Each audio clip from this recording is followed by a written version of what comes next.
possibly. Aha, Ken Worthington. Why the long face, Ken? Mr. Chamberlain's owl has escaped. No. The talk about the owl, with accompanying slideshow at the halfway house, can now no longer take place.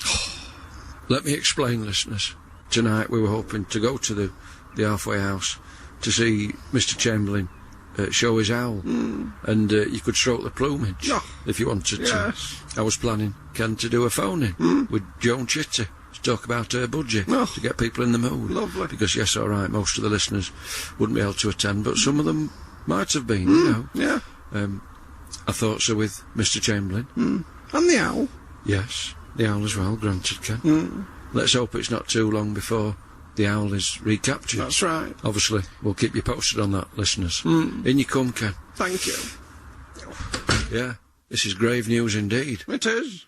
It is. Serving the Sheffield region and a little bit further even, Radio Shuttleworth.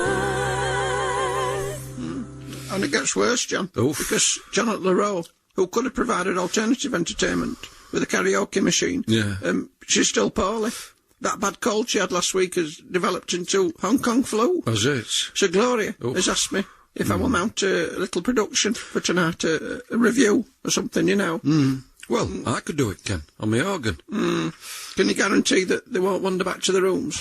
Well, no. Nobody can guarantee that, can they, Ken? Because that's what happened last time, isn't it? Who's your special guest this week? It's the legendary Peter Purves. Is it? Yes. Of course. I've got it. What? Go on, take your time, you're all right. Loosen your body warmer, Ken. It's very warm in here. Yes. That's better. Go on, Ken. We shall mount a production of Peter Pan, with Peter Purves playing the title role. Yeah. Well, he's a bit long in the tooth for that role, Ken. I'm sure he won't mind me saying that. Our Darren would be better. But, of course, he's working at Victoria Wine, so he's unavailable. What about me, Ken, as Peter Pan? No, I don't think so, John. Oh. You're a bit old for that part, I think. Well, you and me both, Ken.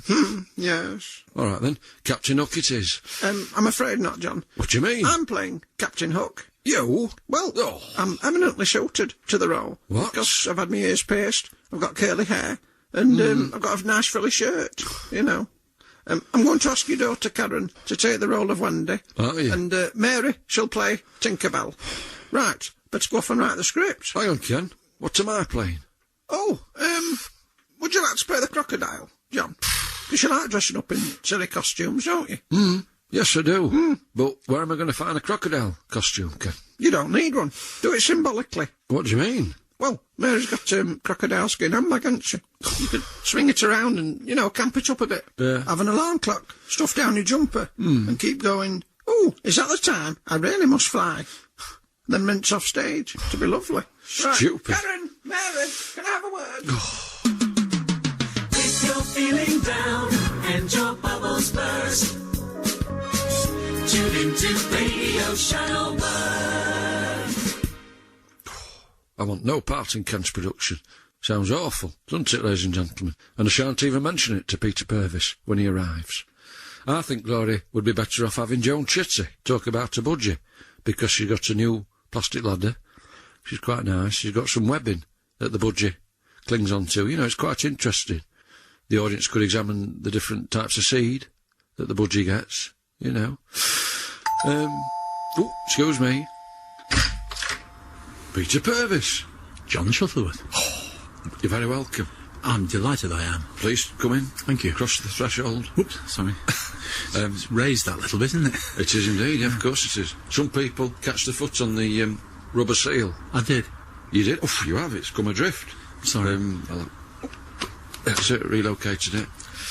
That's your long legs, Peter, because you're quite tall, aren't you? I am, yes. Yeah, Yeah. About 6 foot. I'm shrinking as I get older. Well, we do. We do. Nothing we can do about that, Peter. But we grow in stature emotionally. You obviously have. I think you have too. Oh, thank you. Because I listen to your scrambling commentary and your Crufts commentary, and it's lovely. Thank you very much. Welcome to the lounge, Peter. Oh, it's very, very nice, thank you. Yeah, it is. Very nice. cosy, I like the three-piece. Well, yeah, we like it. I'm glad you like it too. Yeah. Very, very smart. Can I offer you a drink, Peter? Thank you. A cup of tea here, but it's gone a bit cold, because it's one I made earlier. Oh, I'm sorry, I just made catchphrase, a reference to I know. a show, and you don't like references to Blue Peter, do you? Well, I don't mind. No, I mean, I don't mind being people referring to things that I've done in the past that they might consider good. And I think Blue Peter was a terrific show to work on. So, no, I'm quite flattered when people remember. Yeah. You see, with great respect, I preferred Magpie. Did you? Because I like Mick Robertson. He had an afro like Leo Sayer. He looked like he could have been in Godspell. He did. It's an interesting admission, that, John. But no, a lot of people did like Magpie in preference. They had the choice, but Magpie only survived for 6 years, and Blue Peter's still going after, is it 40 now? That's as astonishing at the time. It is. Hey, you lived in Derbyshire for a while, didn't you? I did, yes. In a little village called Bamford, not far from here, just over the hill. You're joking. Know the area well. Where the reservoirs are, you know? Lady Bower. I go there regularly to check the level. Do you? Yeah, don't you? No, I mean, I know how many gallons there's supposed to be in there, but I mean, I've never checked. Were you there when you used to be able to see the little spire in the drought season? No, they knocked it down. People used to swim out to it, and that's why they decided to demolish it. It was dangerous. Yeah, I remember trying to swim out to it when I was a little lad. Did you? But I lost my nerve. When I got a couple of feet, I lost my nerve and turned back, you know. Just did a U-turn. Yeah. Sensible thing to do. Very, very. I was holding on to a stick anyway, that my mum had. Extended out, you know, lovely. Anyway, you had a pub in Derbyshire, did you? Your parents? Well, my parents did, yeah. It was a free house, the Yorkshire Bridge Inn. Did you do pub fare?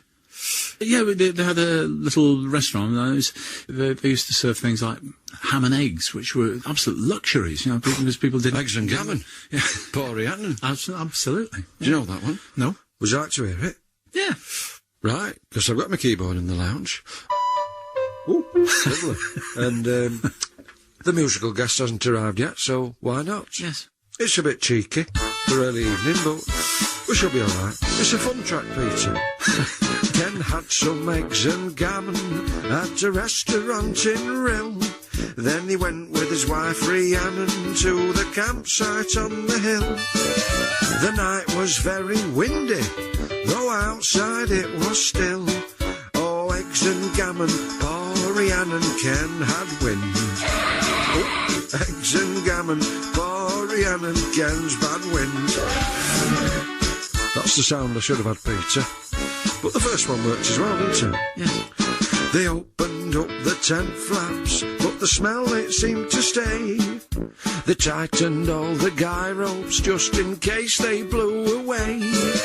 They saw a daddy longlegs get on his knees and pray. Oh, eggs and gammon, poor Rhiannon Ken had wind. Eggs and gammon, poor Rhiannon Ken's bad wind. And in the morning, the storm it did subside. Ken went to the doctors and some medicine was prescribed. What of the daddy longlegs? Well, I'm sorry to say, he died. Oh, eggs and gammon, poor Rhiannon Ken had wind. Oh, eggs and gammon, poor Rhiannon Ken's bad wind. Oh, blimey, eggs and gammon, poor Rhiannon Ken had wind. Eggs and gammon, poor Rhiannon Ken's bad wind. Oh, pardon me, Vicar. If you want to cry less and fill your life with mirth, tune in your wireless to Radio Shuttleworth. Yes, who are you? Hello, I'm Phil Nicol. Yeah. I see. Yeah, you made an appointment for me? No, you made an appointment for yourself, lad. In you come. Impress an impresario, a chance to join Ken's stable. Impress an impresario, a deal is on the table. Impress an impresario, and I'll make you a star, you know. Win Ken's applause, the world is yours, incur his wrath. It's an early bath. It will be. Yep. Not in the lounge, thank you, Phil. Peter Purves is in there, playing with me dog, Kirsty. Hey, don't go upstairs. My wife Mary's up there practising her lines. Into the kitchen, please. Find yourself a bar stool, and I'll look for Ken. Ah, here he is. John, would you like to try this lizard skin waistcoat on for size? Ken, I've told you, I'm not playing the crocodile. I want to be Captain Hook. Well, I'm sorry, John, but you're too nice. Captain Hook's nasty. Well, so am I. I've just performed Eggs and Gammon, which is a song that pokes fun at you, Ken. Well, you know, that shows I'm quite nasty, really. No, it's a fun track, John. There's no malice aforethought. There was. No. There was. Anyway, I've a prospective client here, John, who I must audition. All right. So, if you don't mind. Phil, would you like to do your vocal warm-up, please? All right, okay. You poo-poo, you poo-poo, you poo, you poo-poo. How's that? I learned that at RADA. At RADA? RADA. Oh. Right. Yeah, you know, that's where Peter O'Toole went. Do you do acting? I do a bit of acting, yeah. I'm not really actually a musician, to be honest. I'm an actor first and a musician second. Phil, Yeah. I'm mounting a production of Peter Pan, but we haven't got a lost boy. Oh. I think I found the lost boy. Oh, really? In you. Oh, I'd love to. Because you've got lost eyes. Yeah. You look like you're looking for your parents. Yeah, and I'm lost, generally. The part's yours if you want to. I'd love to do that. Do I get to keep the socks? What do you mean? Hey, you'll be all right, Ken. Perhaps you should play a Red Indian, Ken. Then I can be the lost boy. No, John. You're the crocodile, and that's final. Phil, your first number, please. Sure, no problem. My father's wig is as big as Africa. Oh. My father's wig is as big as a continent, yeah. My father's wig is hairy and big, John. See. My father's wig, it's a big wig, a big wig, a big wig. Yeah, he wears his wig with pride, regardless of its size. And when he wears it on the town, great big buildings tumble down. My father's wig is hairy and big. It's a big wig, yeah. My daddy's wig is hairy and big, so bigger wiggy, so bigger wiggy, yeah. My daddy's wig, yeah. My daddy's wig, yeah. Come on, my daddy, to say so, my daddy, yeah. Ma, da. Said it's a wig, so wig, so wig, so wiggy. My daddy's wig, yeah. My daddy's wig, yeah. Come on, I'll sing us a song, time, my daddy, yeah. Oh, my daddy say, oh, my daddy say, oh, my daddy say, so sing to sing it, yeah. My daddy's wig say so, my daddy say this wig say so, my daddy we got someone to take the one forward here. My daddy wears a very big toupee.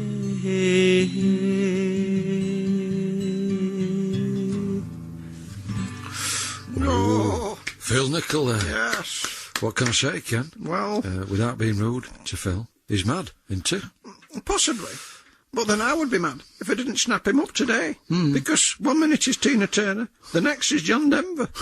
And it's my belief that the different styles should be acted out with the appropriate wig. I see. So he'll have a black wig on for Tina Turner, take it off, put a blonde one on for John Denver. And he could sell these wigs at the end of the show. Oh. And we'd set him up properly, give him a price list. Yeah. And if he ran out of any particular wig, he slips a price list to the punter with a contact number. Yeah? Phil, can you sing like Hazel O'Connor? No, Ken. I might need to work on that one. You will. But there's a good markup on magenta wigs. Is there? Welcome aboard, Phil. I'm gonna make it to Broadway. Yes, you will. Well, You poo-poo, You poo-poo, you poo-poo, you poo-poo. Lovely. I hope Ken knows what he's doing. You're right, Peter. Yes, I see you made friends with Kirsty. She can probably smell your dogs. she can. She's nice, isn't she? She is, but she doesn't normally sit like that. All attentive, ears beautifully erect. But of course you know what you're doing with dogs. You used to have your own magazine, didn't you? Mad About Dogs. Oh, I did, yes. Sure, yeah, you're terribly well read, John, yeah. I am. We've got complete works of Shakespeare there. Gosh. And Jane Austen, that sort of thing. We don't read it, though. We like to keep it in a pristine condition. It makes the books more valuable eventually. Well, they're more to look at, aren't they? Really? Yeah, very pretty. Don't start. I was in a pub recently, and this lass started trying to pull the books down. You know, and they're stuck together, aren't they? It's it's to look at. And I must say that I've done that, actually. I've actually tried to take a book off the shelf in the pub and discovered that. Well, shame on you. I'm sorry. Because you're spoiling other people's enjoyment. I was spoiling the decor, theme certainly. pub. It's deco, and you know that, Peter. I do. Yeah. Yeah, but anyway, yes, I'm still mad about dogs. Oh, and, I still present the Crufts programmes for the BBC. You do? And, Scrambling? No, that's all finished. That finished a long time ago. All the trials, Kickstart and Junior Kickstart. Kickstart, I love that one. Yeah, nice, nice very. programmes. If a little lad fell off his bike, you sort of said he did well. You know, you were very. You know, it's nice. I was sympathetic to his injuries, wasn't I? Yeah, you were. And this is why I found it hard to believe that you'd like to play a baddie, because I've read that somewhere. Yeah, I'd like to play a really evil character. Would be quite nice, because I suppose people tend to think of me as someone who's possibly quite nice. Whether I am or not is always debatable. But no, it isn't. I think you are nice. Oh, thank you very much. Yeah, you are. But, yes, I always wanted to play the bad character, evil characters. A lot more to get your teeth into to play, and I've never been asked to play one. Lost boy, come here. What's that ticking noise? Not now, you fool. Now listen, I have a plan. You know. So I've not been asked to either, which is a bit disappointing, I suppose, because I was an actor, but I doubt if I'll ever be asked to act again. Well, would you be prepared to wear a silly costume? Oh, yeah. And swing a crocodile skin handbag around? Yeah. Yeah? Yeah. Oh. Excuse me, Peter. Where are you going, John? Just going to get the phone, Ken. But we need to rehearse. Yeah, I won't be long. Ken, I think Peter would like to play the crocodile. Oh, really? I see. Peter, darling. Ken Worthington. Hello? Hello, Who's that? it's Milton Jones. And what's the nature of your business? I've come to make Mary merry. Aha! Make Mary, Mary, make her laugh. Prove alternative comedy is funny, not naff. Have you been practising? Yes, I have. Good. Well, that's all that needs to be said. I'll pass the phone over to Mary. Here she is. Peter, I'm so glad to find you. Captain Hook is here, behind you. Oh, What do you want, John? I'm practising. I know, love, but it's time for you to be made merry. Well, they'll have to be quick, because I've a lot of lines to learn. Have you? There's the receiver, love. Thank you. Milton Jones, you have a mere minute in which to make Mary merry, starting from now. Did you hear about that man who got a verruca, then he got 2 verrucas, then his foot went septic, then his feet went gangrenous? Then he won 20 million on the lottery. Still, I wouldn't like to be in his shoes. Did you hear about that man from Birmingham? Fought in the American Army. All the time he was in Vietnam, he kept getting flashbacks to when he lived in Birmingham. What about me? I remember the year all I got for Christmas was a grain of rice. I said, thanks, thanks, Uncle Ben. You see, my dad was a doctor and my mum was a nurse. They had 6 children. We all left home early. Oh, yeah. Well, they needed the beds. I remember the year I asked for that game, Operation. Yeah, 3 years I waited. Sometimes I think I should give all this up. But to be honest, there are too many things I enjoy doing, like cooking things in oil. Oh, yeah, sausages, pineapples. But sometimes I feel as if I'm just frittering my life away. I'm a bit annoyed at the moment. I just bought one of those off-road vehicles, 3,000 quid, got it home, found out it was a canoe. Stupid. Hey, no need to shout, lad. Your minute's up. Well, I was just going to say that was the noise that woke me up last night. Sometimes my grandfather mistakes his inhaler for his loudhailer. Definitely. Does he? He does. Definitely, John. Did Mary laugh? No. She didn't, and you damaged Rubbish. your ear with that shout. Right. And I could hear it, and I was standing, a few feet away. And think about My apologies. This is my life. British Telecom I really will must be on to fly. you God bless. Good for night. damaging their equipment, unless you own the phone. No, I'm in a call box. Are you? Well, I won't keep you then, because I suspect there'll be a queue. Is there somebody wanted to use the phone? Yes, there is. Is it a young family? Yes, it's my family. I see. The call box is in the corner of my living room. Ah. You sound quite a prankster. Thank you. Nutty professor or something. Yeah. Anyway, Milton, lovely to talk to you. Well, likewise, Yeah. up to a point. Ooh. Right. Cheerio then. Cheerio. Bye. Bye. Milton Jones there, proving yet again that Bobby Davro has got nothing to worry about. Radio Shuttleworth. Pancreas, you're my favorite organ, pancreas. You do all the dirty work, pancreas. I need an operation, pancreas, don't think that I'm a jerk. Well, I never did anything to hurt you, but I've got this terrible pain in my gut. And when the doctor sticks his big knife in, pancreas, it's gonna hurt a lot. So, pancreas, when they put me under, pancreas, please don't start to cuss, pancreas, we never got time to thank you. So, pancreas, here's thanks from all of us. Thanks, pancreas, we love you. Oh, Phil, you've thrown the casting into disarray. You're clearly cut out to be the crocodile. All right, okay. Because in that song, your vocals revealed a lounge lizard quality, which I'd not noticed before. Okay, cool. And your eyes are bulging a little bit, you know, it's quite reptilian. You could sing songs about different organs that you've eaten. You could bite off a lost boy's finger and then sing a song about it whilst doing a finger jive. Do you know what I mean? Hey, why don't you play the lost boy and the crocodile? Then you can bite off your own finger. Oh, no, that's silly. Ken, what's going on? Oh, John, help me out. I'm tying myself into knots here. You are, and you're driving your cast crazy with these constant changes. I agree, Phil will make an excellent crocodile, but I'm seriously concerned for his sanity. Yes. And Peter was looking forward to being the crocodile. He's going to be devastated. Somehow, I don't think he will be. What do you mean? Eh? It's me, you blithering idiot! Ken, you've given the role of Captain Hook to Peter Purves. Yes. You are! And he's very good, isn't he? He is. Well, he's always wanted to play a baddie. And I'd forgotten something. What? My frilly shirt's in the wash. Oh. So I spilled some Malibu on it. Oh. The girl, Wendy's, nowhere to be seen. Oh. She slipped her knots and jumped ship. Right, John, it's you now. Oh, what? Peter Pan suddenly comes in, does he? Presumably that's the part I'm playing now, is it? No, you're Smee. What? Come on, say the line. Sorry I'm late, Captain Hook. Yeah, you will be. Clean the ship from top to bottom, you fat fool. Here's a cloth. Oof, no, that's Mary's best dishcloth, Peter. Don't argue with me or I'll run you through me cutlass, you salty dog. Oof, Peter, you're roused. Kirsty, Kirsty, get down. Captain Hook. Oh, Peter. Ken, this is chaos. Yes. And we haven't even got a Peter Pan. Shush, John. Cue crocodile. You poo-poo, you poo-poo, Ken, you poo, what are you doing? you poo-poo. Well, I'm Peter Pan, half boy, half man. Do you like me tights? They're American tan. Start again, Phil. I've lost it. Hey, crocodile. Excuse me. Oh. Joan. It's Joan Chitsey. Hiya, John. You never called me. Oh. Thought you were going to call me. Yeah. For advice about the budget. Yeah, I clean forgot, Joan. Well. Apologies.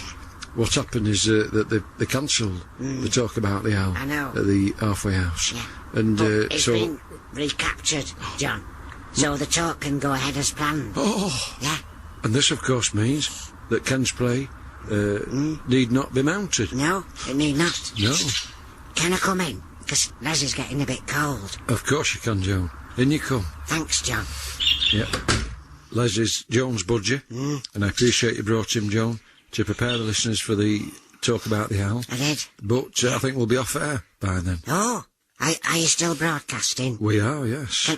Can I give a dedication to a lady called Connie, who's been feeling down in the dumps? Well, yes, you just did, Joan.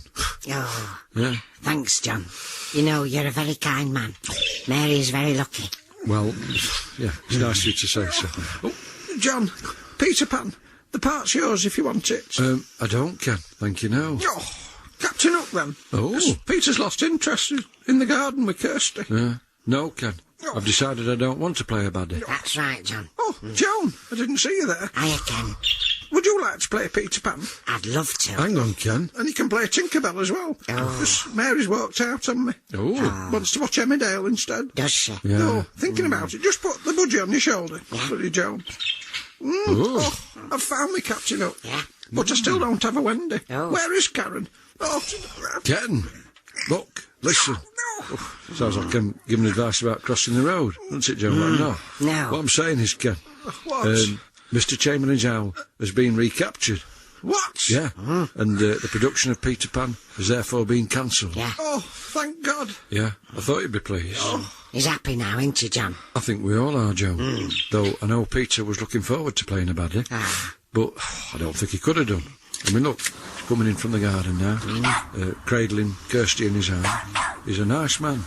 He's not cut out to be a baddie. No. Peter, I've got some bad news.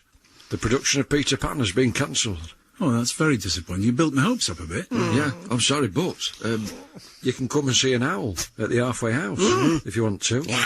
Oh, I suppose so. That'd be nice, yes. Yeah, you get a cup of tea, you know, shortcake biscuit, possibly. 12p, I think. Yes. For a good packet, you know. Oh, I can probably do that. Yeah. Right, well, it's time to go. Thanks for listening, everybody. Going to end with a song, which I hope you'll sing with me, Peter. You sing it with him, Peter. Joan, you can go and watch Emmerdale with Mary, if you want to. All right. Bye, Peter. Lovely to meet you. And you? I'll come with you, Joan. No, Ken, I need you on this song. Oh. Here's the words, Right. and here's yours, Peter. Oh, thank you. Right. Do join me next week, when my guests will be Robert White and Katrina. Oh. Have you had a good time, Peter? Very nice. Good. Yes. Well, you say that, but I sense that you would gladly play a baddie, but must inform you sadly the role's no longer free. It's really sad. I know, but Peter, don't worry, because it's good to be a goodie, it's not fuddy-duddy. Be a goodie and the baddie will flee. It's good to be a goodie, everybody should be. Be a goodie, it's the way to be. That's right, it is, you know. If you've snapped a piece of down, Or the weather's foul, why bother to scowl when you can stroke an owl? Yeah, that's a nice thought. It isn't. If you've an irritable bowel, or someone's nicked your towel, Why bother to scowl when you can stroke an owl? yeah, I mean, everyone's in agreement on that. absolutely, Joan. It's good To be a goodie, it's not fuddy-duddy. Be a goodie and the baddie will flee. It's good to be a goodie, everybody should be. Be a goodie, it's the way to be. Radio Shuttleworth was written and performed by Graham Fellows, with additional material by Martin Willis. The producer was Dawn Ellis.